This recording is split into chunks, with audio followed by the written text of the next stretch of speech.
let the rhythm flow.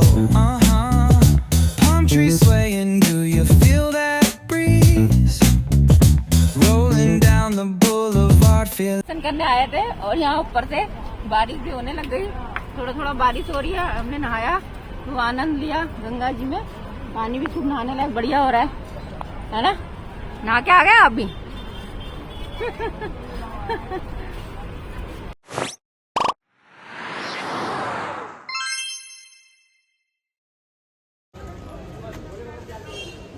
तो आज हम लोग देहरादून आए हुए हैं और देहरादून में टपकेश्वर महाराज जी के दर्शन के लिए अभी हमारे सौभाग्य प्राप्त हुआ। तो चलो चलते हैं, दर्शन करते हैं, आप लोगों को भी दर्शन कराते हैं टपकेश्वर महाराज। और यहाँ से आपने प्रसाद ले लिया है, प्रसाद ले लिया ऑलरेडी। हाँ बिल्कुल। टपकेश्वर महाराज जी के दर्शन कराते हैं आपको।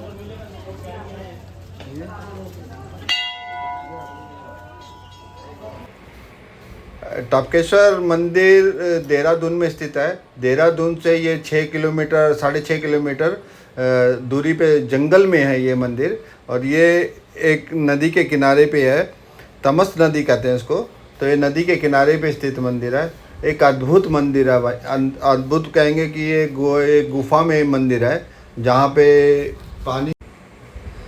पर पानी टपकता रहता है, जो शिवलिंग के ऊपर ही आता है। ये प्राकृतिक है ऐसा। ये हम लोग यहाँ पे जब हमने इसका अध्ययन किया तो मालूम पड़ा कि ये मंदिर जो है महाभारत काल में द्रोणाचार्य ने यहाँ पे तपस्या करी थी और अश्वत्थामा के लिए दूध महादेव ने ही स्वयं दूध दिया था। जो पानी टपकता है उस कार्यकाल में ये दूध टपकता था। और चारों तरफ से ये देखिएगा, आप लोग भी देखें, ये गुफा के अंदर ही पूरा मंदिर बना हुआ है और पूरा चारों तरफ से पानी ऊपर से टपक रहा है। एक अद्भुत मंदिर का दर्शन करने का एक दुर्लभ हम लोगों को वो हुआ कि देखिए पानी किस तरह पानी ऊपर से आ रहा है। और ये तमस नदी है जो ऊपर से बरसात के सीज़न में तो बहुत ही भयंकर रूप ले लेती है ये नदी। तो हम लोगों ने यहाँ पे आए और नदी पे हाथ पैर धोए। हाथ पैर धोने के बाद महादेव के दर्शन किए। और टपकेश्वर महादेव के अंदर तो हम लोगों ने दर्शन किए, लेकिन हम अंदर का वीडियो नहीं दिखा पाए क्योंकि वहाँ पे कैमरा अलाउ नहीं था। और तो सामने ही एक वैष्णवी मंदिर भी बना रखा है जो एक अंदर अनोखी गुफा बना रखी है। तो हम लोग ब्रिज को क्रॉस करते हुए ये सीधे से हम लोग आगे निकले और ब्रिज को क्रॉस करते हुए वो मंदिर में भी हमने प्रवेश किया। और नदी का उफान तो ऐसा देखने को हो रहा था कि वहे इतना बहाव तेज़ था। तो ये बरसात में लोगों का कहना है कि ये ऊपर हनुमान जी के घुटनों तक पानी ऊपर चला जाता है। तो एक छोटा सा ब्रिज बना रखा है क्रॉस करने के लिए। माँ वैष्णो देवी की गुफा बनी हुई है। तो एक ब्रिज है, ब्रिज को क्रॉस करके हम लोगों ने माँ वैष्णो देवी के भी दर्शन किए। अंदर की गुफा में जैसे ही प्रवेश किया तो एक अद्भुत नज़ारा था। मंदिरों के चारों तरफ जो गुफाएं थी देखने को था। बहुत ही एक मतलब कि कहेंगे तो हम लोगों को अंदर से जो अनुभूति प्राप्त हुई यहाँ पे दर्शन करके, तो जब गुफा के अंदर इंटर किए तो बिल्कुल ऐसा ही अनुभूत हो रहा था कि जैसे हम वैष्णो देवी ही यहाँ आए हुए हैं, वैष्णो देवी के ही दर्शन कर रहे हैं। तो हमको हमारा सौभाग्य रहा कि आज हम देहरादून आए और टपकेश्वर महादेव और मंदिर में माँ वैष्णो देवी की हमने दर्शन किए। तो एक सक्रिय गुफा के अंदर जैसे ही प्रवेश किए तो एक अद्भुत नज़ारा अंदर का भी मिला हम लोगों को। और ऐसे गुफा से अंदर निकलते हुए माता वैष्णो देवी के हमने दर्शन किए अंदर। और पब्लिक भी बहुत ही थी वहाँ पे।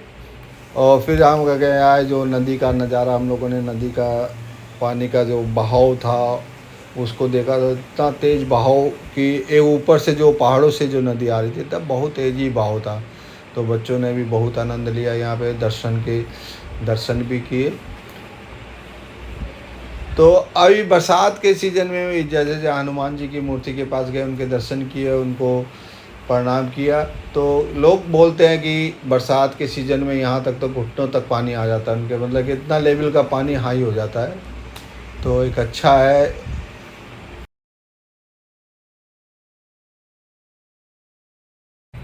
टपकेश्वर महादेव के मंदिर के दर्शन करने के बाद अगले दिन हम लोग हरिद्वार आए, और हरिद्वार में हमने गंगा जी के आपको दर्शन करवाते हैं, और गंगा जी में स्नान भी किया। एक अलग ही, जब आप लोग देहरादून या हरिद्वार आते हैं तो नेचुरली है कि हम लोग गंगा जी के दर्शन करते हैं और गंगा जी में स्नान करते हैं। तो भीड़ भी बहुत काफ़ी थी, चारों तरफ पब्लिक ही पब्लिक थी। तो और गंगा जी का तो ऐसा बहाव चल रहा था कि मानो कि एक अद्भुत नज़ारा था एक देखने को। तो गंगा जी का तो ऐसा बिल्कुल बहाव, इतना तेज बहा रही थी न गंगा जी।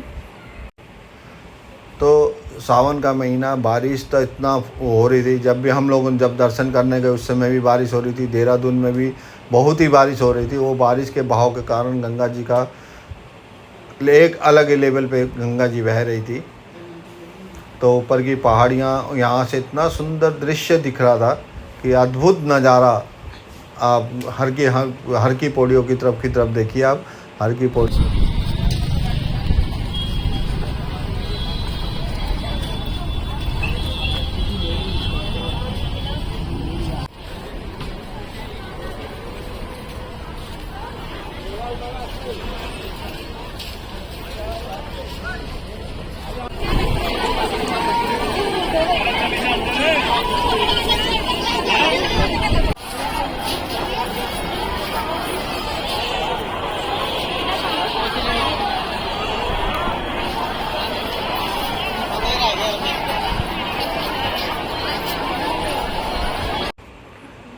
स्नान करने के बाद हमने गंगा जी की पूजा करी और आशीर्वाद लिया। आशीर्वाद लेने के बाद हम लोग अब यही ब्लॉग को अपना यहीं समाप्त कर रहे हैं। तो आप लोगों को मेरा ब्लॉग कैसा लगा? यदि मेरा ब्लॉग आप लोगों को अच्छा लगे, प्लीज़ सब्सक्राइब करिए, शेयर करिए, कमेंट करिए और लाइक करिए। जय श्री राम।